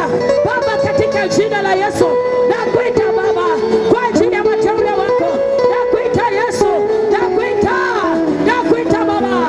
Kuna watu mahali hapa wanapitia magumu, wanapitia moto, wanapitia dhiki, wanapitia mahangaiko. Jehova, niko mbele zako Bwana, ninakuita Yesu ya leo Bwana, naomba ukutane na watu hawa. Yesu, nakuita kila moto wanaopitia, kila matatizo wanaoyapitia, kila mahangaiko wanaoyapitia, Bwana nakuita, Bwana nakuita, Bwana nakuita. Yesu nakuita, Yesu nakuita, Yesu nakuita, Yesu nakuita, Yesu nakuita, Yesu nakuita, Yesu nakuita, Yesu nakuita, Yesu nakuita, Yesu nakuita, Yesu nakuita.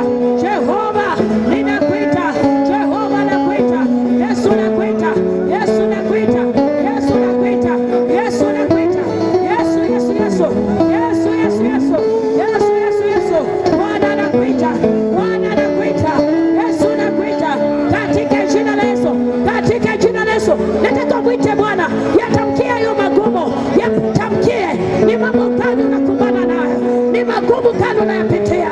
Ni mateso gani? Je, ni magonjwa? Je, ni kazi? Je, ni huduma? Je, ni familia? Je, ni nini? Mungu anakuona. Je, ni ndoa?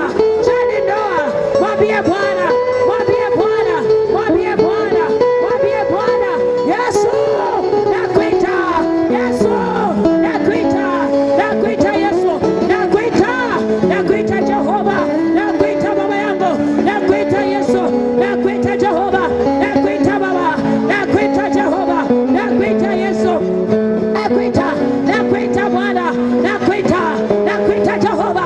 Kuna mtu amekataliwa Baba, kuna mtu anachezewa chama pale kazini, kuna mtu Bwana anaona mambo yamemkaza, anaona mambo yamemsonga. Bwana nakuita, yule aliyekataliwa Bwana, naomba Mfalme ukasimame kuanzia leo. Bwana kamuonekanie, Bwana kamuonekanie yule ambaye Bwana amenyang'ana upande wa kazi, hakuna kufalo. Yesu nakuita, Yesu nakuita, ukashughulike katika magumu yao, ukawatoe kwenye mateso, ukawatoe kwenye dhiki. Yesu, Yesu, yes. Nisikize sasa, nataka tunaenda kuita Yesu, tunaenda kuita Yesu mara 7. Nataka ufungue moyo wako. Hili jina la Yesu tunapoliita linaponya magonjwa. Batimayo aliliita akapata kuona, akapokea macho. Jina la Yesu lina nguvu. mrefu. Yesu unapokutana naye anabadilisha maisha yako. Alibadilisha historia ya Zakayo aliyekuwa mtoza ushuru, alibadilisha historia ya yule mama aliyetokwa na damu. Haijalishi ni mambo gani unakutana nayo, Bwana ana uwezo wa kubadilisha historia yako. Inawezekana leo inasomeka mbaya, inawezekana leo watu wanaizungumzia hiyo, lakini kesho ikawa tofauti na watu wakaanza kuzungumza mema juu yako, wakaanza kuzungumza mazuri juu yako, kwa sababu Bwana amebadilisha. Jitayarishe. Baba, tunaenda kufanya tendo hili la imani la kuita jina la Yesu mara 7. Baba, tunapoita hili jina tunafahamu hatuna jina jingine ulilotupa isipokuwa jina la Bwana Yesu. Tunapoita Baba, naomba jina hili likapeane majibu kwa watu waliokosa majibu. Tunapoliita jina hili naomba likaponye magonjwa kwa ambao wameteseka muda mrefu. Tunapolitia jina hili Baba, linapeana kazi kwa waliofutwa kazi. Tunapoliita jina hili linainua wengine katika kazi zao na kuwapa vyeo, wengine wanaongezewa mishahara, watu waliokataliwa wanaanza kurudishwa tena kibali tena, watu ambao walikuwa hawathaminiki wanaenda kuthaminika tena kupitia hili jina, watu ambao wameng'ang'ana kuingia kwa ndoa siku nyingi imeshindikana, kupitia hili jina ambalo tunaita leo Bwana, kuna ndoa zinaweza kufunguka, kuna ndoa zinaenda kufunguka, maana jina hili linapeana majibu katika ndoa, linapeana majibu katika familia, linapeana majibu mahali popote. Asante Jehova. Jitayarishe kuita jina la Yesu. Nataka ujiachilie. Naweza nisije kukugusa, lakini Mungu yuko hapo kukugusa. Alafu nataka utamani sana kuguswa na Mungu. Mimi naweza nisikufikie, lakini Mungu kama akikufikia itakuwa ni heri. Kwa hiyo nataka ujiachilie mbele za Bwana, kwa sababu Mungu yuko mahali hapa. Usifunge moyo wako tunapoenda kuita. Tunapoita, kila tamanio la moyo wako Bwana anaenda kukutana nao leo, na utanishuhudia. Na ukiona Bwana ametenda muujiza, njoo kwenye madhabahu uje useme Bwana alikuja akanitendea. Yesu alisikia na kanipa hiki. Asante Jehova. Jitayarishe na ufungue moyo wako, jiachilie mbele za Bwana. Mara ya kwanza ita Yesu.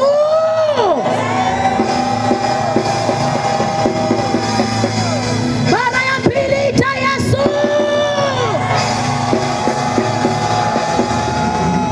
Mara ya tatu ita Yesu.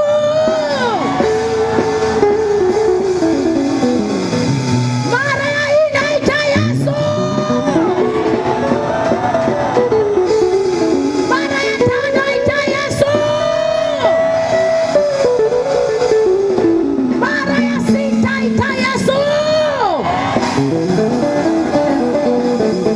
Jitayarishe hiyo ya 7 sasa. Jitayarishe moyo wako ufunguke, kwa sababu unaenda kupokea hitaji la moyo wako. Hata unaweza Bwana kugusa uanguke, unaweza usianguke, lakini kuna kitu kitakuwa kimeshuka, kuna kitu tayari Bwana atakuwa amefanya. Jitayarishe. Fungua moyo wako, usizuie, maana siku ya leo ni siku ya kupokea, siku ya leo ni siku ya kupewa, siku ya leo ni siku ya kujibiwa, siku ya leo ni siku ya kukutana na Yesu. Mara ya 7 ita Yesu kwa nguvu. Yesu, pokea. Nasema pokea.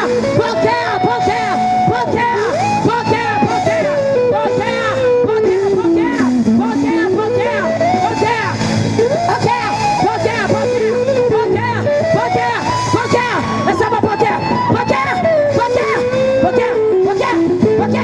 pokea.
pokea kwa jina la Yesu, pokea, funguliwa kila kizuizi, kila kifungo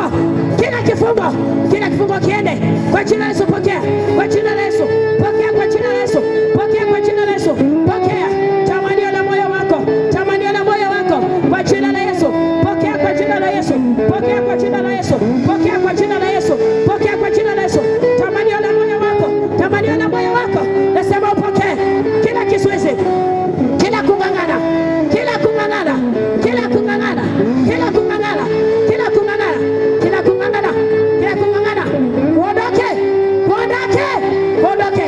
Bwana akupe furaha katika jina la Yesu, pokea katika jina la Yesu, pokea kwa jina la Yesu, pokea tamanio la moyo wako, tamanio la moyo wako, pokea, pokea kwa jina la Yesu, kila kizuizi, kila pingamizi, kila pingamizi, iondoke, iondoke.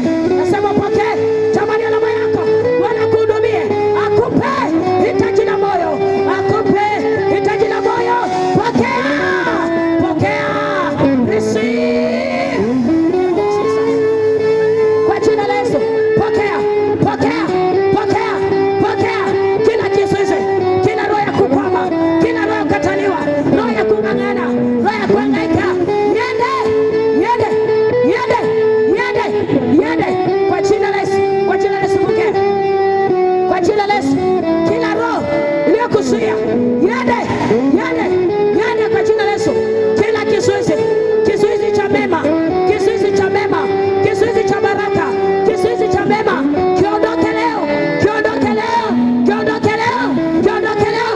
Pokea kufunguliwa, pokea kwa jina la Yesu, pokea, pokea kufunguliwa, tamanio la moyo wako, pokea, nasema pokea, pokea kwa jina la Yesu, pokea kwa jina la Yesu, pokea kwa jina la Yesu, pokea kwa jina la Yesu, pokea kwa jina la Yesu. Roho ya kukataliwa, roho ya kutengwa, roho ya kutengwa, yende, yende, yende, yende, kila roho iliyoachiliwa katika maisha yako leo naiondoa, roho ya kutengwa, roho ya kukataliwa, roho ya kukataliwa na jamii na wazazi, naing'oa, naing'oa, naing'oa, yende, ndio hiyo, ndio hiyo inaenda, ndio hiyo inaenda, ndio hiyo inaenda, ndio hiyo inaenda. Pokea, pokea amani, pokea amani, pokea amani, pokea amani kwa jina la Yesu, pokea kwa jina la Yesu, pokea kwa jina la Yesu. Bwana kuhudumia leo, Bwana kuhudumia leo, Bwana kuhudumia leo, pokea, Bwana kuhudumia, pokea kibali, pokea kibali, pokea kibali, pokea, pokea, pokea kwa jina la Yesu, kwa jina la Yesu natangaza, pokea, pokea kibali, pokea, kutana na Yesu leo kwa mahitaji yako, kutana na Yesu leo kwa mahitaji yako, kutana naye leo, kutana naye, pokea, pokea, receive, receive, receive, receive, receive, receive, receive, receive, receive kwa jina la Yesu, kwa jina la Yesu, kwa jina la Yesu, kwa jina la Yesu, pokea kwa jina la Yesu, kwa jina la Yesu, kwa jina la Yesu. Bwana kuhudumie, Bwana kuhudumie, Bwana kuhudumie, Bwana kuhudumie, Bwana kuhudumie, Bwana kuhudumie, Bwana kuhudumie, Bwana kuhudumie katika jina la Yesu, Bwana kuhudumie katika jina la Yesu, Bwana kuhudumie, Bwana kuhudumie, Bwana kuhudumie katika jina la Yesu. Pokea, receive, receive, kutana na Yesu kwa mahitaji yako, kwa baraka zako, kwa tamanio lako, pokea kwa jina la Yesu, kwa jina la Yesu, pokea kwa jina la Yesu, pokea kwa jina la Yesu, tamanio la moyo, tamanio la moyo, tamanio la moyo wako siku ya leo natangaza kupokea